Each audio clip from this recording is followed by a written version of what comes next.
Salut à toi, j'espère que tu vas bien. Aujourd'hui, nous allons parler des émotions.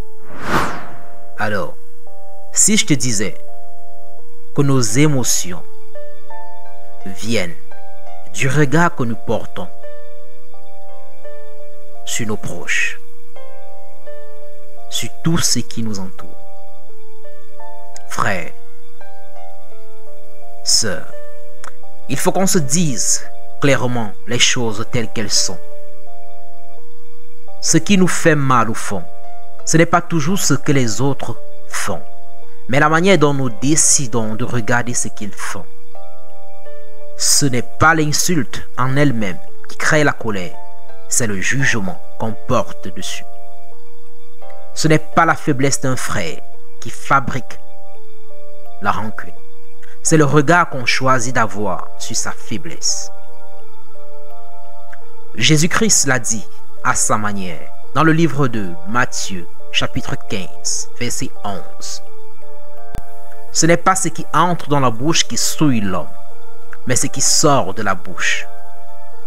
En d'autres termes, le problème, ce n'est pas toujours ce qui arrive de l'extérieur, mais ce que nous faisons naître à l'intérieur de nous. Alors, quand le jugement engendre la haine, c'est terrible. Regardons en notre vie et prenons l'exemple d'un frère ou d'une sœur qui chute dans la foi. La pensée humaine voudrait tout de suite dire qu'il est faible, qu'il n'a pas de discipline, qu'il n'est pas sérieux du tout, ou qu'elle n'est pas sérieuse du tout. Du coup, la colère, la rancune ou même le mépris illico s'installe. Alors, pose-toi la question, est-ce vraiment la chute de ton frère ou de ta sœur qui te trouble, ou bien le jugement sévère que tu portes sur lui ou sur elle? La vérité, c'est que nos émotions suivent nos jugements.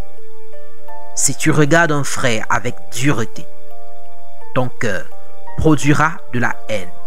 Mais si tu décides de le regarder avec compassion, ton cœur produira de l'amour. Penchons-nous un peu sur le regard de Jésus-Christ, qui est notre modèle. Il nous a montré le chemin à suivre, en étant lui-même ce chemin. Sur la croix, on l'insulte, on se moque de lui, on le torture. Tout jugement humain normal aurait dit en ce moment précis: voilà mes ennemis. Mais Jésus-Christ a choisi un autre jugement. Père, pardonne-leur car ils ne savent pas ce qu'ils font.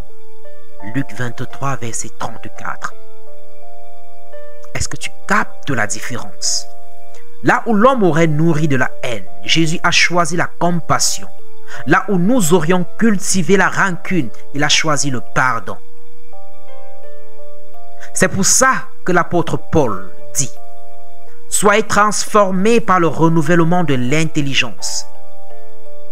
Dans son livre aux Romains, chapitre 12, verset 2.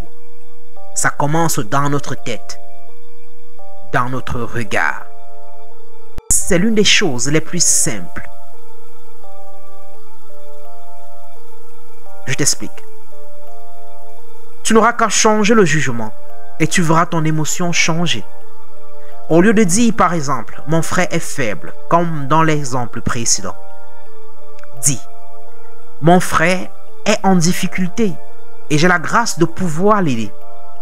Au lieu de dire, ma soeur a échoué, dis plutôt, ma soeur est une âme précieuse que Jésus aime et relève. Au lieu de dire, cette situation est insupportable, dis, cette épreuve est une occasion de grandir et de m'attacher davantage à Dieu. Et tu verras, comme par miracle, la haine se transforme en amour. La colère devient patience, la rancune devient pardon. frères, sœurs, si nous voulons vraiment refléter Christ, nous devons apprendre à juger comme lui. Non pas selon les apparences, non pas selon nos critères humains, mais selon l'amour. Paul nous le rappelle, supportez-vous les uns les autres et pardonnez-vous réciproquement. De même que Christ vous a pardonné, pardonnez aussi. Colossiens 3, 13. Voilà le vrai secret. Changez notre regard, car celui qui regarde son frère avec amour ne peut le haïr. C'est ça la vérité. Alors, je veux que tu retiennes ceci. Tes émotions ne sont pas tes ennemis, mais elles obéissent à la façon dont tu regardes le monde. Si tu changes ton jugement, ton cœur changera aussi.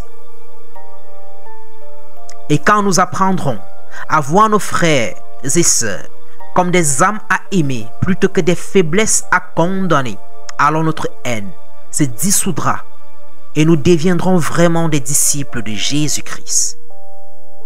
Car le Seigneur l'a dit, c'est à l'amour que vous aurez les uns pour les autres que tous connaîtront que vous êtes mes disciples. Jean chapitre 13 verset 35. C'est fort ça. Alors je t'invite à changer tes émotions, à transformer tes émotions, à transformer ton regard, autant pour moi. Le regard que tu portes sur ton frère, le regard que tu portes sur des choses. Prends la décision à partir de ce jour de ne plus condamner, mais de soutenir l'autre. Et tu verras, tes émotions seront purifiées. Tu pourras tendre justement, comme la parole dit, à ceux qui honorent le Seigneur, à ceux qui l'élèvent. Que le Seigneur Jésus-Christ te bénisse abondamment. Be the love and be the gospel.